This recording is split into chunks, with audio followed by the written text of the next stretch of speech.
नमस्कार मित्रांनो, मुद्द्याचं बोला या यूट्यूब चॅनलमध्ये तुमच्या सर्वांचं हार्दिक स्वागत. रणवीर आणि दीपिका यांनी फेब्रुवारी महिन्यात त्यांच्या प्रेग्नन्सीची घोषणा केली. तेव्हापासून दीपिकासोबतच बाळांसाठी तिचे चाहते देखील उत्सुक झाले आहेत. प्रेयसींची घोषणा केली तेव्हाच त्यांनी सप्टेंबर महिन्यात चिमुकल्या पाहुण्यांचं आगमन होणार असं सांगितलं. जसे जसे महिने पुढे जाऊ लागले तसं सप्टेंबर महिन्यात दीपिका प्रेग्नन्सी कधी होणार असा अनेकांना प्रश्न पडला. डिलिव्हरी होण्याआधी दीपिकानं सिद्धिविनायकाचं दर्शन घेतलं. मॉम टू बी दीपिकांच्या प्रेग्नन्सी ग्लो यावेळी पाहायला मिळाला. दीपिकानं सुंदर साडी नेसली होती ज्यात ती क्यूट बेबी प्लॅन्ट करताना दिसली.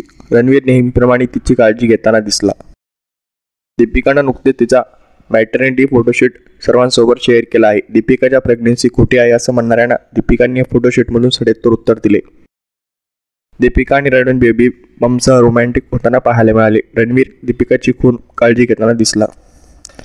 समोर आलेल्या माहितीनुसार दीपिका 28 सप्टेंबरला तिच्या बाळाला जन्म देणार आहे. दीपिकाची डिलिव्हरी मुंबईत होईल असं देखील सांगण्यात आलं आहे.